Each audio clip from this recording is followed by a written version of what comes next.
It's Monday, May 16th, 2022. I'm Jackson Bird. Today, plants have successfully been grown in moon dust for the first time. Plus, McDonald's is officially closing all of their restaurants in Russia. Why that is such a big deal.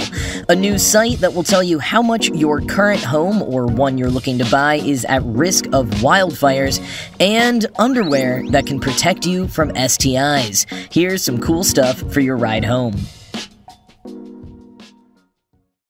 We may not have been to the moon for 50 years, but even today, new experiments are being conducted on materials collected and brought back from the Apollo missions. And if anything, the experiments are ramping up as we prepare to make our return to the moon and beyond very soon. Now, as I've mentioned numerous times, growing plants in space is not just great research for how various species of plants can survive in extreme conditions, and thereby inform some ways that we might help them survive our changing climate, but will also prove to be crucial for longer missions in space. With limited payload, the more we can create en route or at the destination, and therefore the less that has to be packed, the better. But even if a crew plans on growing a decent proportion of the food they'll be eating, you still have to pack the supplies for growing the food. And as any gardener can tell you, the weight of soil adds up very quickly, and the amount of soil required to grow plants always seems to be more than you would expect. Probably something engineers at NASA are better at estimating than I am, but nonetheless.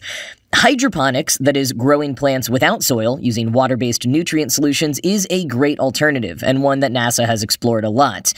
But for that, you still need a lot of water, and especially on these longer missions, water is also in short supply, at least for now, as we continue perfecting various experiments like turning astronauts' urine into potable water, a real thing.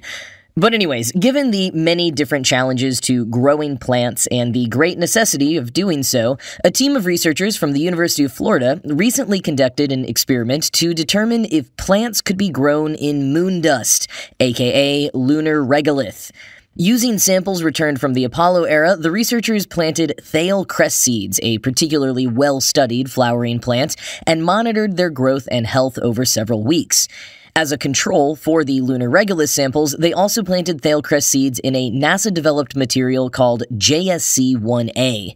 JSC-1A, named for the Johnson Space Center, is a simulant of lunar regolith that was created in the early 2000s to enable studies and experiments without quickly running through our small supply of actual lunar regolith samples. Quoting Ars Technica, "There are some significant differences between JSC-1A and lunar soil. These include some chemical differences, with lunar regolith containing higher amounts of titanium and some trace minerals than JSC-1A. Earth's oxidizing environment also creates some differences in the chemical state of some of the metals present, including that of iron, a key component of many enzymes, such as those involved in photosynthesis. And finally, there are some physical differences between the material and the soil. The rapid melting and cooling caused by micrometeorite impacts on the regolith creates small globs of glassy material. JSC-1A uses volcanic glasses to approximate this process, but there are still physical differences." End quote.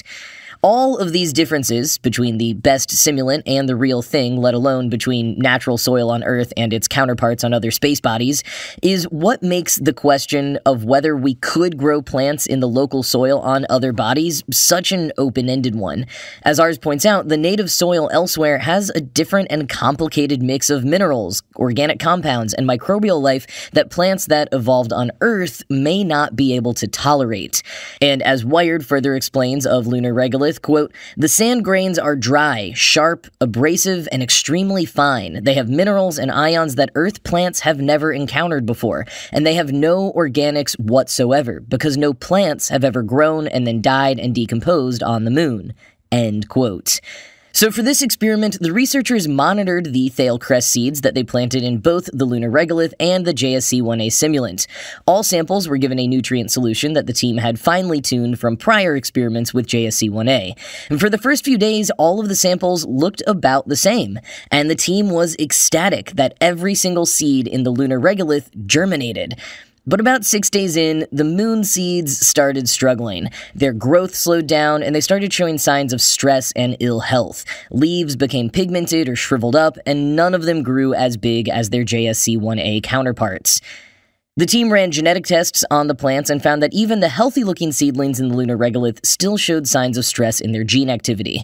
This study tells us a few things. First, that growing plants in lunar regolith is possible. That is huge. As research lead Annalisa Paul put it, quote, "We were watching the very first seeds ever in the history of humanity, in the history of the solar system, growing in lunar material," end quote. That can't be understated. However, much more needs to be done to help plants grow more strongly, especially if we're talking about bigger edible plants that need to flower and be pollinated, and some of those solutions may end up being things that negate the advantages of growing food in lunar regolith to begin with, like taking extra time or bringing along more supplies that equal more weight. But Paul and the team make one really cool point. If we do try planting things up on the moon during the Artemis mission, that will only make future plants up there grow even stronger, because they'll be improving the soil for future generations. Imagine a whole little farm up on the moon. How do I apply for that job?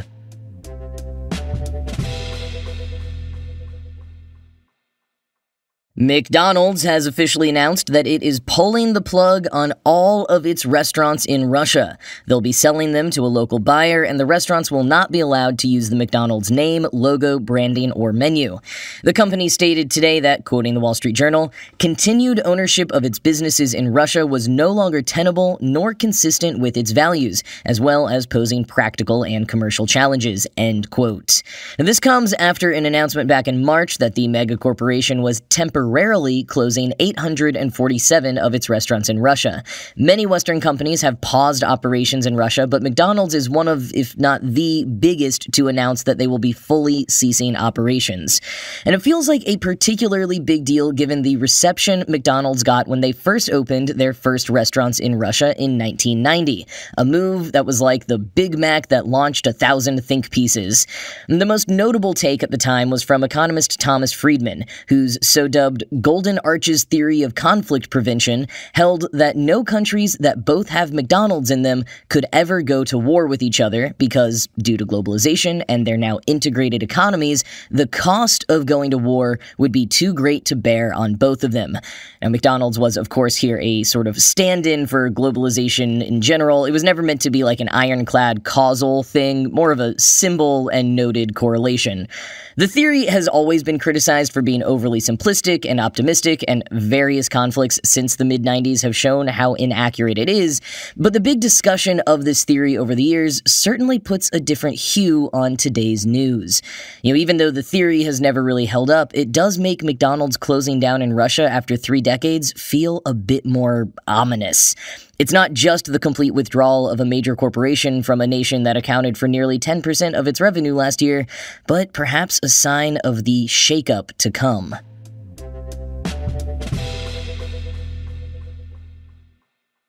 Speaking of signs of the times, a popular online tool that informs those looking to buy or rent homes about the flood risk in their area has added an extra feature for wildfires. RiskFactor.com, produced by the nonprofit research group First Street Foundation, is already integrated across a number of real estate apps and websites for their flood risk tool, and the wildfire information will be added soon. But you can look up your house or an area you're considering moving to on their website right now, at least for the lower 48 U.S. states. NPR points out that thousands of homes in the U.S. are destroyed by wildfires every year, but most people buying homes don't have much information to go on about the risk in the particular area that they're looking at. Quoting NPR, "The information fills a gap left by the government. Only a handful of states have mapped where communities are most at risk to wildfire. Federal maps from the U.S. Forest Service aren't meant to be used for individual properties. Knowing about wildfire risk may not necessarily dissuade buyers, especially where housing is in short supply. And California is one of the few states requiring that wildfire risk be disclosed during a home sale, but the one-page form is easily overlooked in the piles of papers that home buyers have to review." End quote. The new wildfire risk tool from First Street Foundation gives every property a rating on a scale of 1 to 10 and takes the climate crisis into account by giving you a 30-year projection. And when you project it out that far, the results are pretty stark. Quoting again, more than 30 million homes in the lower 48 states, some 20% of houses, have a measurable risk of being hit with a wildfire. Some 1.5 million properties have a greater than 26% chance of burning over the next 30 years. To do the analysis, First Street ran complex computer models simulating how wildfire spreads across different landscapes. Then, to determine how vulnerable each house is, they used satellite imagery and created computer algorithms to assess how much vegetation surrounds a home and what the roof material is based on its color. End quote. Now, their modeling may not be perfect, and people should therefore exercise caution and not take the maps and risk ratings as gospel, but they're better than what we currently have otherwise in the U.S. As I said before, only a few states have even mapped out wildfire risk at all, in particular to help determine what building codes new homes need to be built to adhere to, and some of those are considered out of date at this point. The U.S. Forest Service has been working for the last several years to create a more comprehensive resource, but it still doesn't apply to individual residential properties. So for now, riskfactor.com is filling an important need, although the bigger task, of course, is taking steps to mitigate wildfire spread on individual properties and in general, something that the website also includes suggestions for. So look up your area, and if you live anywhere with any level of risk, it is definitely worth reading through their comprehensive tips and resources as wildfire season continues to ramp up.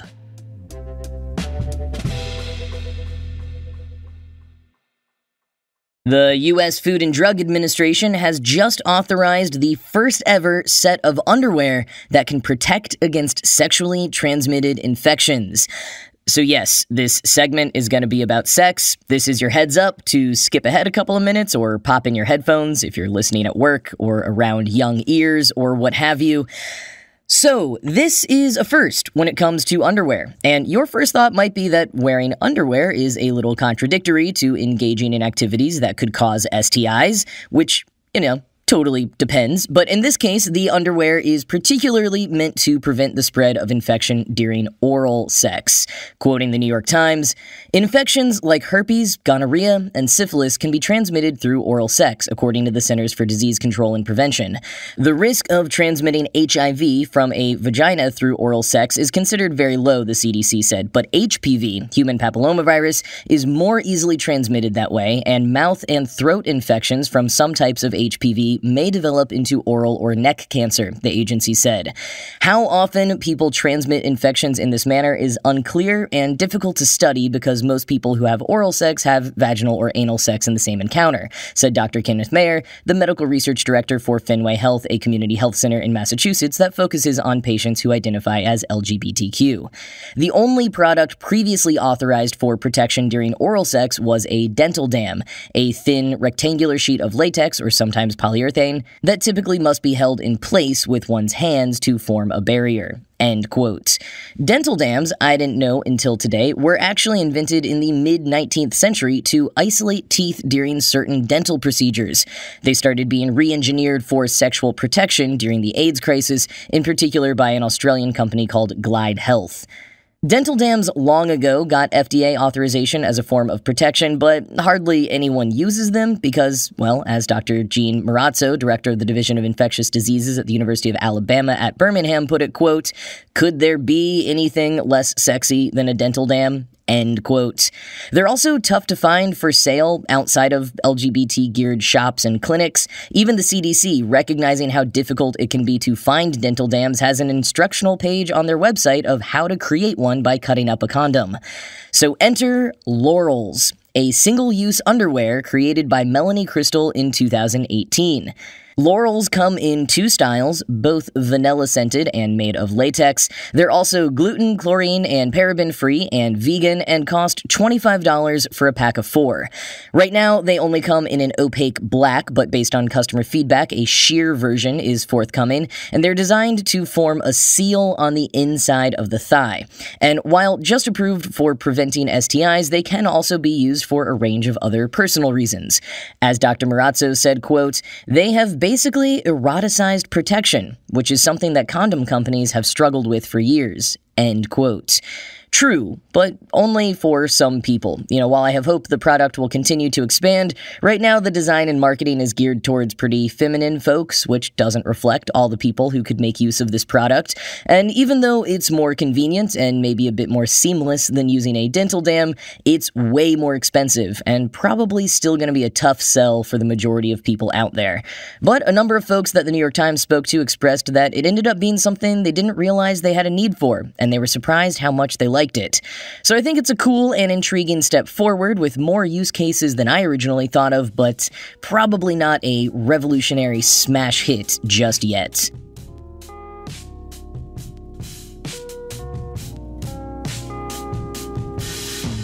Remember the horrifying British Netflix show Black Mirror that depicted different technology-fueled near-future dystopias each episode?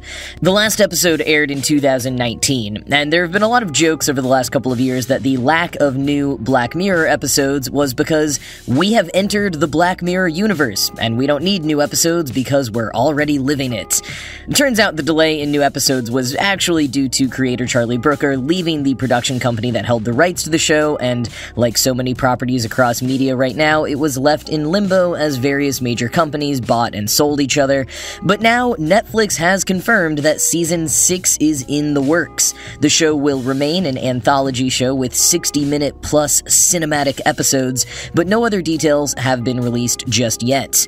And in other streaming TV news, a new trailer for Apple TV Plus's For All Mankind dropped this morning, so this is your regular reminder that Season 3 drops on June 10th, and if you like space and alternate timeline histories, you absolutely need to add For All Mankind to your watch list. It's one of my favorite shows of the last few years, hands down.